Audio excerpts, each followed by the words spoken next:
আজকের ভিডিওতে আপনারা জানতে পারবেন কষ্ট কেন আসে, নিজের সংসার জীবনকে ভগবানের প্রসাদে পরিণত করার গোপন উপায়। আপনার কি মনে হয় আমি এত ভগবানকে ডাকি তবুও আমার জীবনে এত কষ্ট, এত জ্বালা কেন? যদি এই প্রশ্ন আপনার মনেও এসে থাকে তবে আজকের ভিডিওটি আপনার জন্য। ভিডিওটি প্রথম থেকে শেষ পর্যন্ত দেখুন, তাহলে সব উত্তর পেয়ে যাবেন। সকলকে নমস্কার, আমি প্রিয়াঙ্কা। সুখের চাবিকাঠিতে আপনাদের স্বাগত। শাস্ত্রে বলা হয়েছে ভগবানকে পাওয়ার জন্য কষ্ট করা খুবই প্রয়োজন। এই কষ্ট বাইরে থেকে আসে না, এই কষ্ট আমাদের ভেতরের বিকারের জ্বালা। এই বিকারগুলো পূরণ করে কোনো লাভ নেই। এদের সাথে একবার লড়ে জিততে পারলেই জন্ম জন্মান্তরের লড়াই জেতা হয়ে যায়। যার শুদ্ধ ভক্তি আছে তার ভগবানের নাম জপ ছাড়া আর কিছুই ভালো লাগে না। সে শুধু তার প্রভুর লীলা কথা শুনতে চায়, তার রূপের ধ্যান করতে চায়।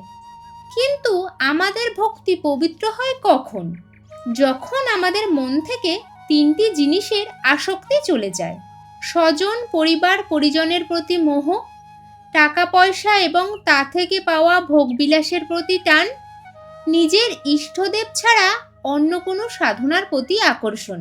যতদিন আমাদের মনে এই সব নশ্বর জিনিস আটকে থাকবে ততদিন আমাদের মন, শরীর, কর্ম সবই অপবিত্র থাকবে। আর এইখানেই আমাদের আবার জন্ম নিতে হবে। তাহলে সমাধান কি? সমাধান হলো সমর্পণ। যেমন দেখুন, মিষ্টি নিজে জড়বস্তু, কিন্তু যখন তা ভগবানকে অর্পণ করা হয় তখন তা প্রসাদ হয়ে যায়।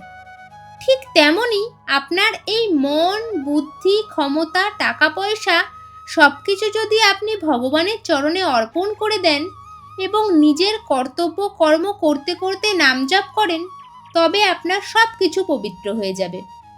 আপনার অপবিত্র জীবনটাই ভগবানের প্রসাদ হয়ে উঠবে। আসুন আজ থেকে আমাদের সব কিছু প্রভুকে সমর্পণ করে জীবনকে প্রসাদময় করে তুলি। সকলে ভালো থাকবেন, সুস্থ থাকবেন। ভিডিওটি ভালো লাগলে লাইক, শেয়ার, কমেন্ট করতে ভুলবেন না। ভিডিওটি দেখার জন্য আপনাকে অনেক অনেক ভালোবাসা জানাই। ধন্যবাদ।